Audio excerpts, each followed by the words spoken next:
Welcome back to Brock's Garage. So hey, I'm here with my buddy Mike and of course John Steady, the Master Fabricator, and we're here to talk about Starsky and Hutch, as you can see. So Mike, this isn't your car, but this is something you're looking to build, and I'm going to call it the labor of love because you've been working on it for quite a while now, a few years now. So man, tell us how this all started with you and this car. And actually the real car is back there in the garage, and so it's in the midst of getting restored to this level, so, or probably better than this level, right?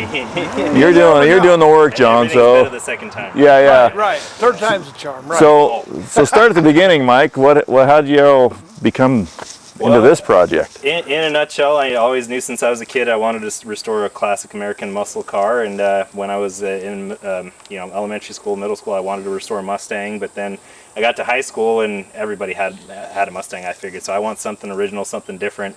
I'd never heard of Starsky and Hutch. The movie came out in 2004 when I was in high school, and then but I wanted to see the original TV show before I saw the movie, and then I got the whole first season of the TV show on DVD, watched the first 2 episodes, and I said that's going to be the first car I restore.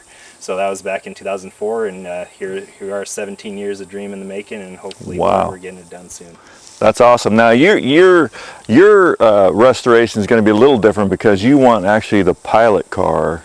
That's right. Which I didn't know the history of. He's got a lot of information on these cars. So absolutely. It's the pilot car. So explain that a little bit. Yeah, so with these TV shows, they do a pilot episode to see how popular the show is, and then if it gains a lot of popularity, then they do a series. So they had a specific episode, the pilot episode had a very specific car, and when they realized that gained a lot of popularity, they decided to make a lot of improvements to the car. So they changed the design of the stripe, made it a bit bigger. They went from a 351 Windsor to a 400 engine for the first season, and then seasons 2 through 4 they changed the stripe a little bit and went from a 400 to a 460 in seasons 2 through 4. But I wanted to create the first ever Starsky and Hutch car the American public actually ever saw, and so that's why we're doing a pilot episode replica. So I got a 351 Windsor in that for that reason, and we are doing. I got a template of the pilot episode stripe from Paul in the UK, who actually took screenshots with his TV and his phone and actually sketched out the entire stripe, and he shipped me a template of it, and he did it all free of charge. And that's a great thing about car guys, they really looking to help one another out, and so he did it very meticulously until we got what I wanted, and it's going to turn out real nice when it's time to put that stripe on the car. That's awesome, man. Now you've contacted actually the actors in this show, right? Starsky and Hutch, and give a little bit of brief history on that, because I thought that was fascinating when you were telling me about that. Yeah. About their love and dislike of the car and all that. Yeah. So the actors both actually very much disliked the car, but they were had to pretend to love the car on the TV show, and so the story goes when they actually went out into the parking lot, Aaron Spelling, the director of Starsky and Hutch, put his arms around Starsky and Hutch, David Soul and Paul Michael Glaser, and said, "Hey, I have a surprise for you." And he walks them out to the parking lot. They look at this pilot episode car, and Paul Michael Glaser, Starsky, he goes, "Well, what is that?" Yeah. And Aaron Spelling says, "That's the car you're going to be driving on the show." And he said, "It looks like a striped tomato." And so that became the derogatory term for the car throughout the series. But the car gained so much popularity, became an icon over the show. And so while Paul Michael Glaser and David Soul still very much dislike the car, they've embraced that. The fans have loved it over the last 45 years, and they kind of go along with that, and they appreciate people's love for the car and the show. Yeah, it became a regular part of the show. I mean, part of almost another actor in the show. Star of the show. I watched it for the car. Oh, absolutely. Everybody watched it for the car, right? You know, and I like the story you told me about. Was it Starsky who always tried to crash the car? Yeah. So he didn't like how the car was just big and heavy and really impossible to maneuver, and so he made a vow that every time he got the opportunity he would destroy the car. So they had to patch these things up pretty regularly. But I think that added a lot to the show, because if he had actually babied the car throughout the show, it wouldn't have looked as cool. Or right. A lot of those it was legit. Some of the stuff they were doing. Yeah, absolutely. So. So they did have an actual stunt driver do a lot of the stunts, but a lot of the things that you see, the car getting wrecked, is a lot of that was Paul doing that on purpose. So you said something about the stripe on the pilot car was different than the other stripes. what do you mean by that? Well, if you want to get into the specifics, so the stripe on the pilot car was a bit smaller. The white on the stripe was a bit smaller and actually rode an inch above this body line that goes from the middle of the fender all the way back to the tail light. So it rides an inch above that along the entire thing. And the pinstripe, the black pinstripe that you see here, is actually thicker on the smaller stripe as well. So we're using a 3/8 pinstriping tape to do the pinstripe on the car as well. And so actually what you see what John did here, this is with the stripe coming just above the side marker was correct for the season 1. Season 2 through 4, they didn't think anybody would freeze frame and look at all the different things of the stripe. So that stripe actually came up a few inches above the side marker. Oh, wow. So season 1, you can see here the pinstripe comes all the way up to the front headlight almost. But with the pilot episode stripe, because it is smaller, it ends sooner. So it's actually going to end shorter. right at the end of the side marker light. So Wow. actually the white of the stripe is going to end at the beginning of the side marker light. The black pinstriping, because it is so thick, will come all the way to the end of the side. Oh, I see. Wow. Now, and that's see, I didn't know there was even different stripes. I got to tell you.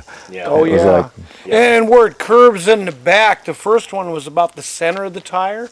Then later they moved them back. Because I wanted mine to look steeper, so I raised my stripe up to Right. get more tilt. Yeah. Right. So It in the process of making the stripe bigger, the stripe had to go further back and a little further forward and make it more cohesive to the design of the car. And another thing I'll say on this too is I'm going for an authentic factory reproduction here as best I can get it to where it appears factory. And you know what a lot of folks like to do with these Starsky and Hutch cars, they paint the white, they paint the black pinstriping on first, they mask it, they paint the white, then they mask that, and then they paint the red, and then they clear coat the whole thing. That allows a lot of longevity of the paint job.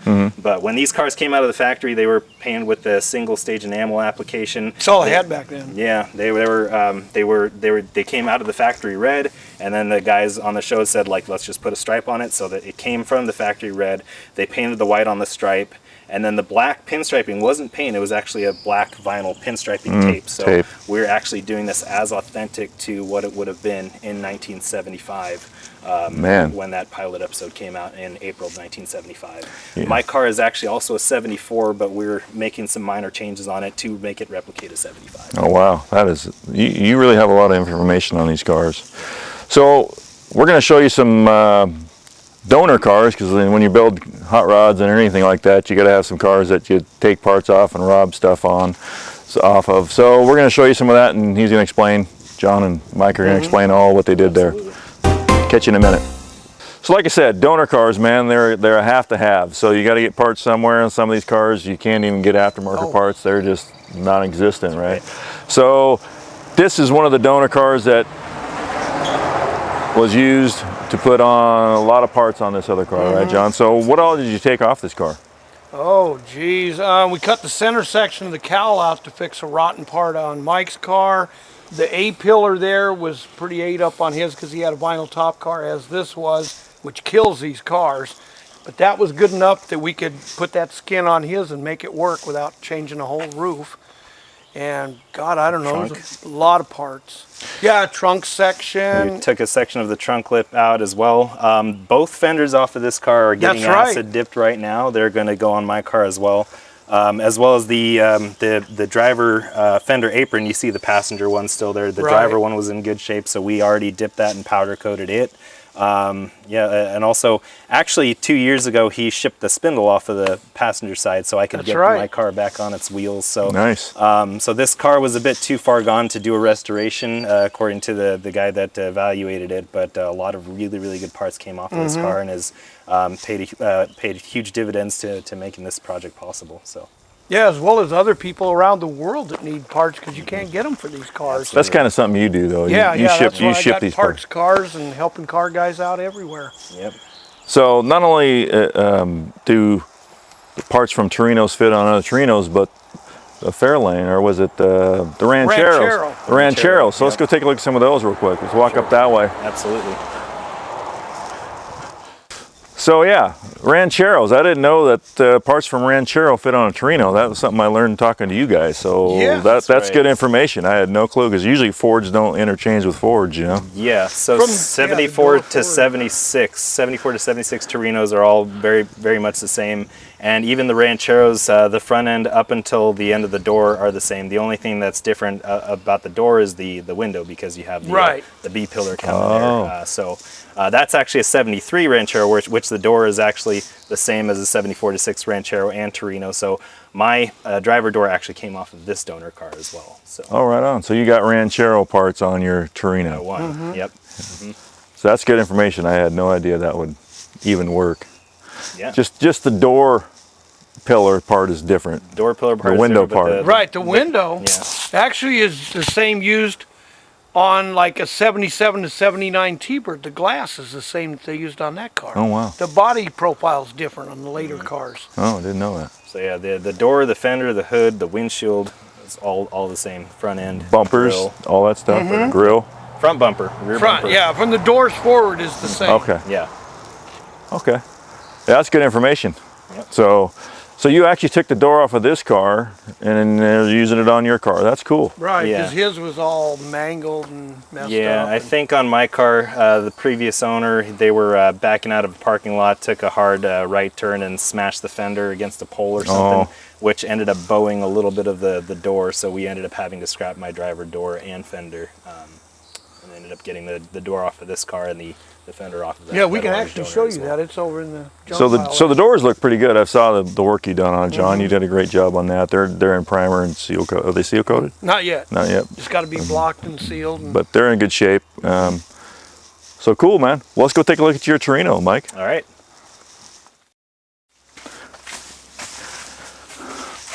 So here is Mike's actual Torino as it sits today.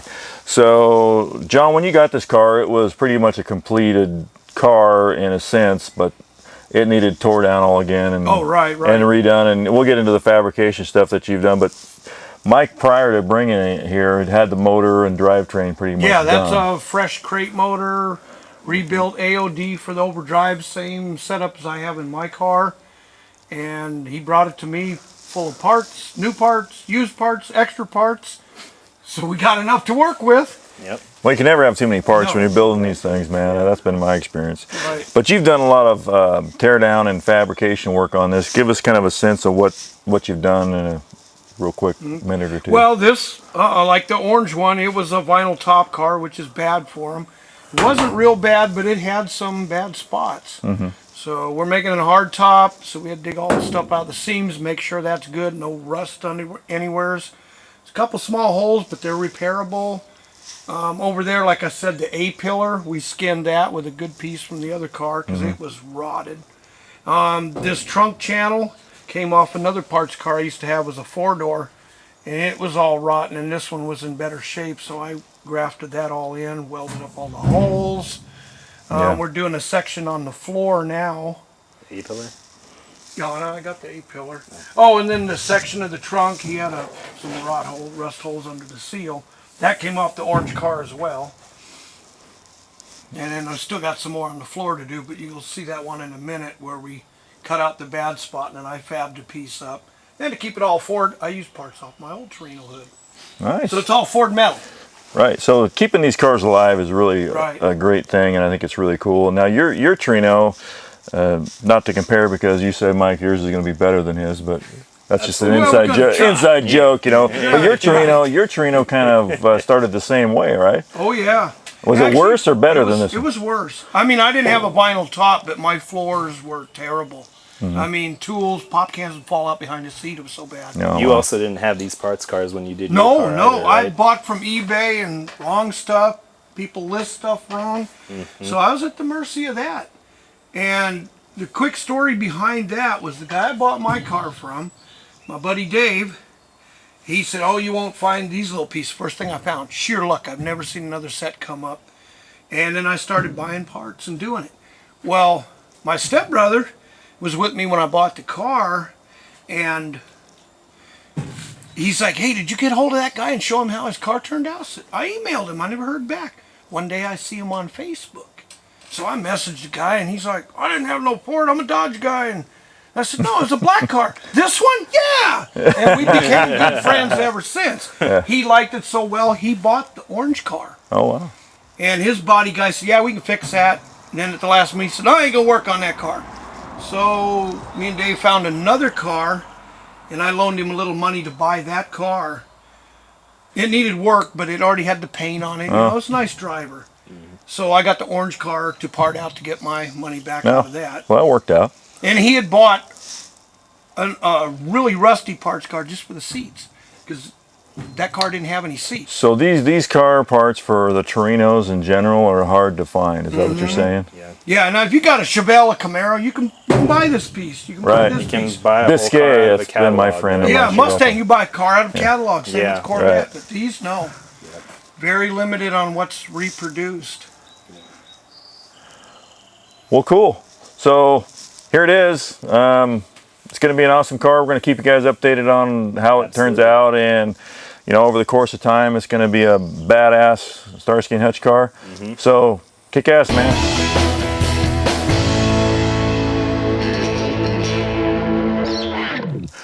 So here's the doors. You did an awesome job on these doors, John. I think they look great from what they started out as. Now, I was just curious, how did you and Mike get together on this whole project? GranTorinosport.org is a forum on the internet. Yeah. So originally, when I had the dream to build this Torino, the only site I found was Steve Castile, who has BornAgainTorinos.com, and he's out in Spokane, and he's done over 40 of these just paint job kind of restorations. Oh, on these, gotcha. And then he told me to join the forum because there's a lot of really knowledgeable guys, and when you're doing car restoration, it's really good to join a forum that has not just the make, but that specific model of the car, and you meet a lot of car enthusiasts like John who know these cars inside and out, that grew up with them.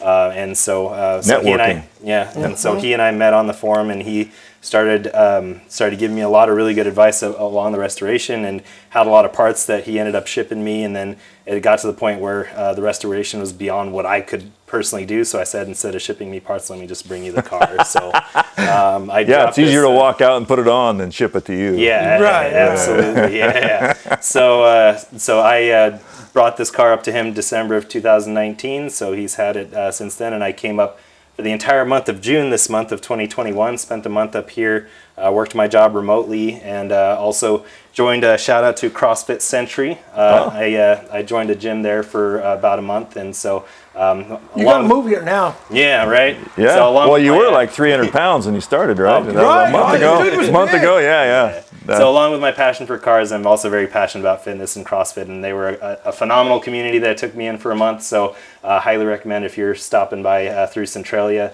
and looking for a place to work out, definitely check out CrossFit Century. Cool. Well, you know, I've worked with John for a lot of years doing projects and stuff, and rebuilding cars and restoring stuff, and he's great at that fabrication stuff, and you got it at a great place to get it done.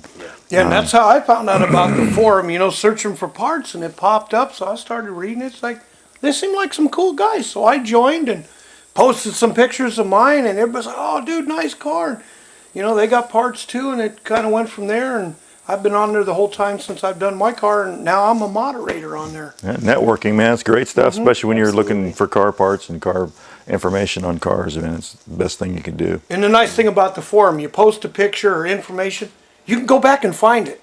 There's a lot of Facebook groups. People like it because you can post a picture, it's instant.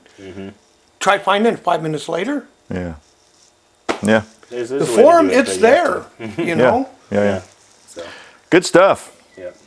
So the forum has been great, you know, because now I have a lot of people not only within the country but all over the world that are following the progress of my project. So I never thought you could build a community around the car. So it's been great to not only from the GTS forum but from the Facebook groups and everybody who stopped by to help out doing some manual labor on this, like yourself and some other guys. Really appreciate all the support. So. Oh, sure, man. Like to see your dreams come true, man. That's awesome. Absolutely. Yeah, and there's even a few local forum guys that come by to get parts. One guy was talking about coming down here anytime now. Just wants to meet. New guy, lives not too far away. That's cool. Was going to sell his car, decided, hell with it, I'm going to keep it. I got too much into it. And so hats off to him. Hopefully he makes it by today. Well, cool. So man, I think it's great that we're keeping these cars alive and the networking that is in place to Yes. do all that stuff. I mean, you got to have that nowadays. I mean, back in the day, you didn't have these No. places like Biscay. I mean, not to brag or nothing, but if I want to part from my Chevelle, which will be sometime in the future getting on this show, I think there's a Chevelle somewhere involved in Yeah, this. it might be season 4, so you guys have to stay Season tuned. 4. But we're Thanks, working on pal. it. Hey, you know. But you know, I just go up to Biscay and then walk in and it's on the shelf, man. I feel really lucky after talking to you guys about these Ford parts, man. I mean, it's kind Right. of crazy. Absolutely. These were just cars back in that day. No one considers these 74 to 76 Torinos a classic. So unfortunately, in order to keep these cars on the road, you got to take other cars off the road. But there's a huge community involved in all the forums, and technology has allowed us to connect with people around the world. And so I've been very fortunate to know guys like John, who are a mastermind of these cars, as well as other folks I've met on the forums and everything. So gotten a lot of support from folks that are really excited about me keeping another one of these Torinos alive. So No, I think it's awesome, and I appreciate Yeah, that if it myself. wasn't for Starsky and Hutch and Clint Eastwood with the movie Gran Torino, Right. 90% of people would never even know what Well, this you're talking was. a whole different class of Torino, Yes. though, with Yeah, that that's show. a I mean, 72. I like those. I mean, Right, quite they are frankly, these similar. weren't my favorite, except for Starsky and Hutch. That's the only reason I like this body style is Starsky and Hutch. You know. But if it weren't for those two iconic shows, movies, most people would never even know what these are. Well, they were just for Grandma and Grandpa, really. Right, and you go to drive a there. show and you'll hear people say, "Oh, Gran Torino, I haven't seen one of those in years. My aunt had one or Right, something, you right. know, 30, 40 years ago." And Sure. that's about it. You know. So man, I think it's really great, and keep watching Brock's Garage. I mean, we really appreciate all you guys have put into the thing. I mean, watching it and buying merch and stuff like that. So keep doing that. And hey, we'll catch you guys next time on Brock's Garage.